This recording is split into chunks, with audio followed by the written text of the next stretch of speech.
now we're just applying, lowering it because it's considered safe. So I'd like to at least have an open meeting so people can voice their opinions.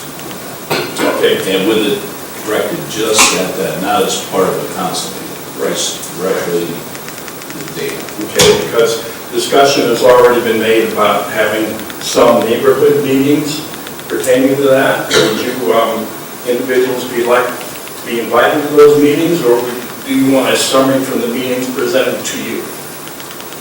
I would say both would be good. If you have a meeting scheduled, get it to our clerk, Diane, and she can get us information about the meetings that you have. Okay. And yeah, a summary would be great too. All right. We're not all in town all the time. Right, I understand that. Okay, thank you. Thank you, Mr. Reiser. Is there anyone else that would like to address council?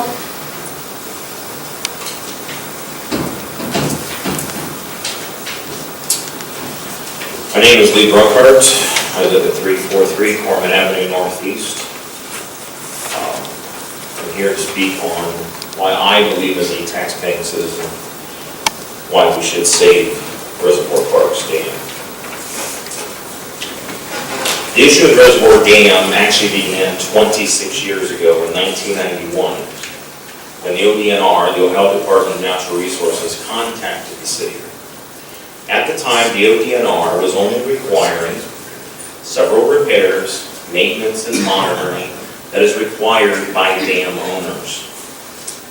In 1995, the city of Massillon came to the taxpayers and asked us to pass a 0.3% income tax in order to maintain and to beautify our city parks.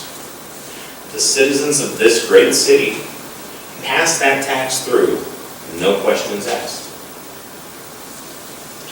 The following year, 1996, when the ODNR asked why the repairs had not been completed, the answer that was given to them was lack of funding. The tax that the citizens passed in 95 generates approximately $1.8 million per year.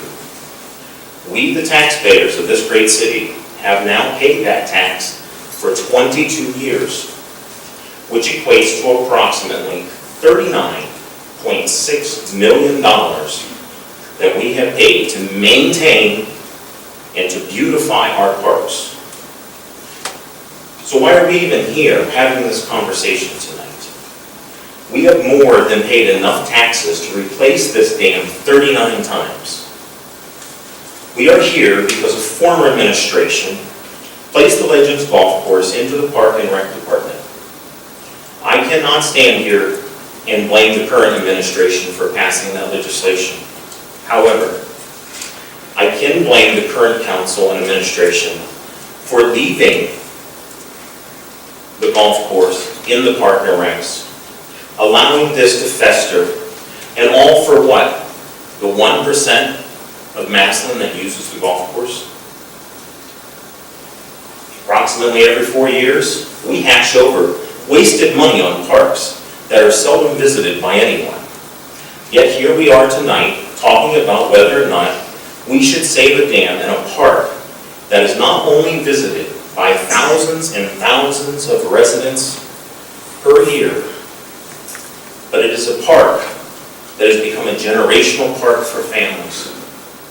It is now one of our designated handicap parks for children, and it has also become a natural preserve for our wildlife. How soon we seem to forget our history. We drained the reservoir in 1980. And from a quick glance, most of you would have been around back then. Once the muck underneath that water had surfaced, it did not take long at all for us to begin to get a real nice aromatic smell from it. The wildlife in the water was found dead, dried up in the dried up portions. If the reservoir is allowed to dry up to what has been said in the newspaper as a little creek, allowing much dried space to reside, then we'll begin to draw things like disease-carrying, or the water will become stagnant for what's there, and it will begin to draw things like disease-carrying mosquitoes. And if draining the reservoir is this council's final decision, let's not forget about all the fallen property values that surround that park. The mayor has recently stated in the Independent newspaper that she currently has more than $2 million in her rainy day fund. So the question at hand is not whether we have the money or not. It's clear we do have the money. The question is the reservoir, we're spending our money on it. But what I'd like to say to council is, it's raining. If this governing body chooses to drain and destroy the reservoir park, I personally will have to consider passing a petition to place the repeal of the park and recreational tax on the ballot. Because see, the way I see it, we pay this tax every year to maintain and to beautify our parks. And if all you are going to do is continue to not properly maintain and not to beautify our parks, and just choose to destroy an icon part of Massillon, as far as I'm concerned, you can do that for free. Thank you.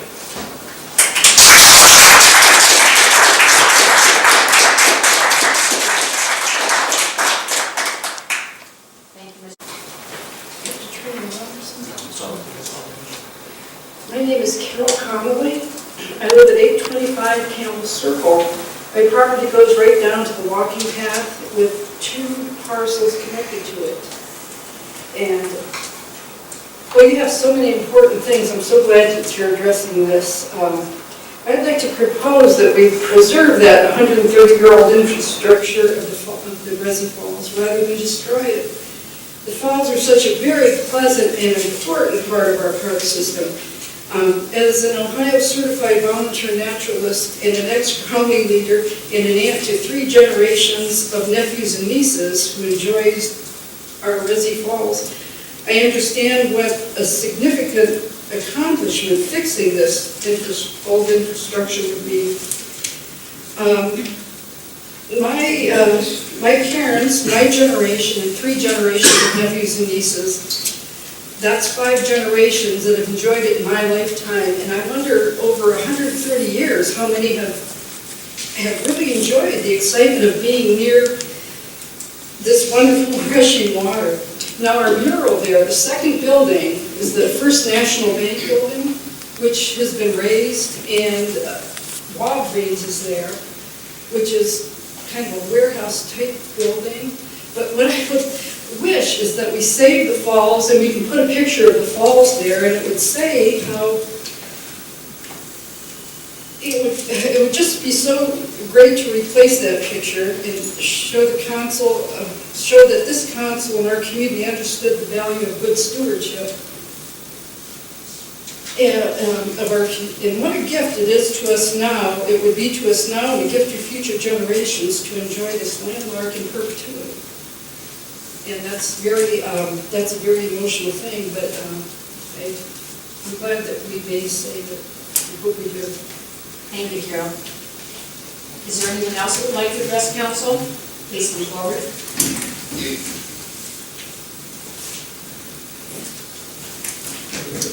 Good evening. My name is James Darnell. My address is 815 Phillips Road, Northeast Massillon. My concern is also about the future of the reservoir. I hope that council appreciates the historic relevance of the reservoir of the city, and that it's actually a part of what makes Massillon Massillon. Concerning future plans, I would like to know who, if anybody, is seeking alternative funding to repair or replace, rebuild the dam, so we don't lose this unique and special feature. Thank you. Thank you, James. Please, thank you. Is there anyone else that would like to address council? Thank you. Please come forward.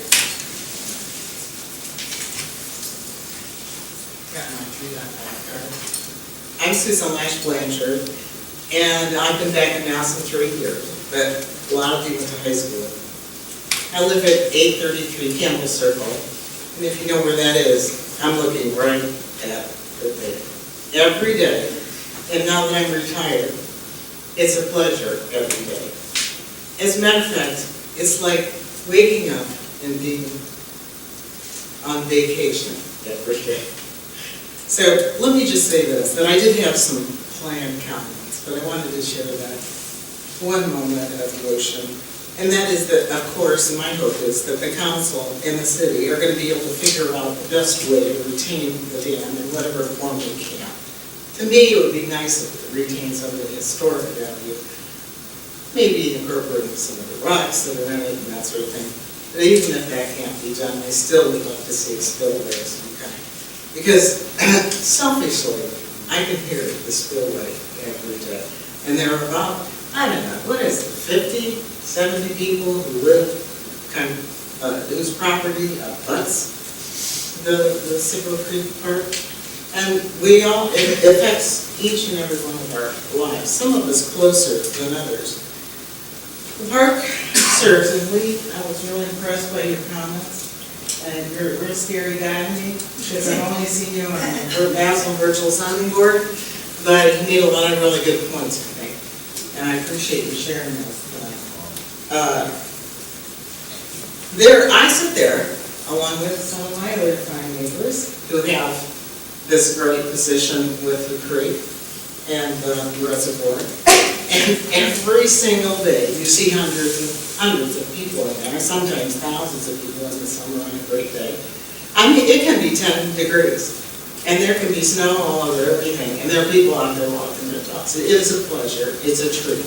You can hear the tinkling little sounds of children playing on the playground that was built, that as soon as people are able, they're out on the tennis courts up there.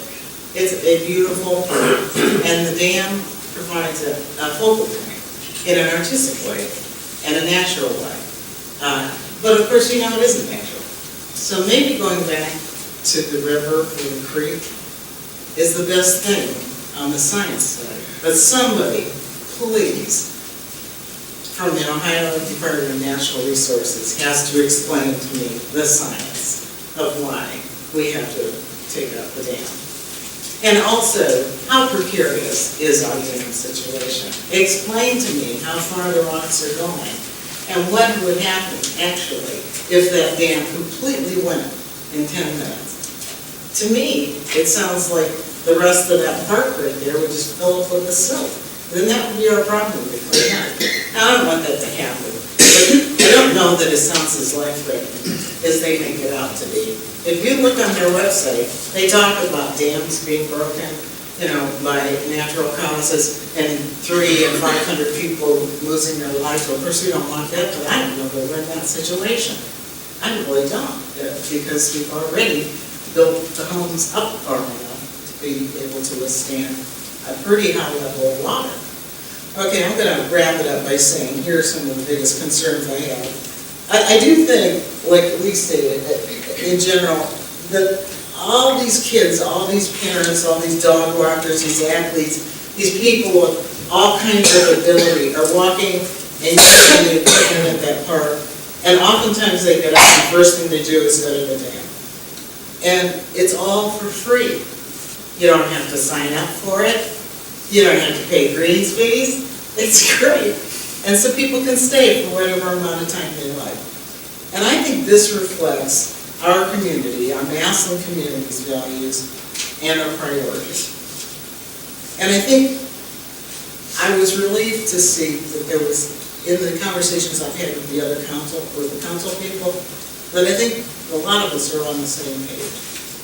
So my major concerns right now are that I would like to see some kind of a meeting where the property owners at least can get together, and I think we're going to do that by our own inertia. I want the department to come and actually talk to us, and Paul, you mentioned that earlier, because they're the ones with the answers. I mean, there's some big questions that I haven't found on the webpage. And thirdly, I'd like to see whatever we come up with, I'd like to see a 10-year plan. Because that silt situation has to be dealt with more often than every 20 years. It just has to. It's creating a problem. And I just need to know and have some assurances that whatever the plan is, you're going to share it with us. and that whatever the plan that is implemented is, that it doesn't create another set of even worse safety and environmental problems. And I thank you for being so patient. Thank you, Susan. Is there anyone else that would like to address council? Come forward, thank you.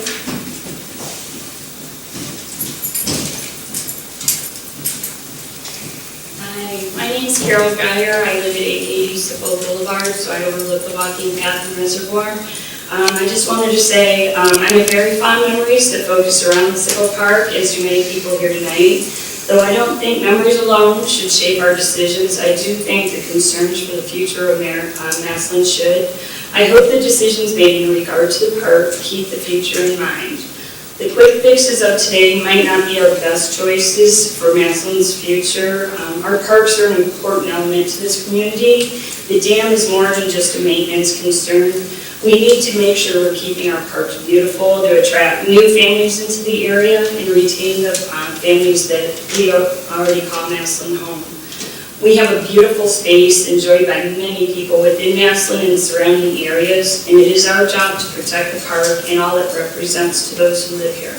I understand this decision must include water quality, cost effectiveness, in addition to the aesthetics, and I know safety is a concern too, but I hope that the creative solutions can also be taken into consideration to preserve our park and all that it has to offer. So thank you for your time, and thank you.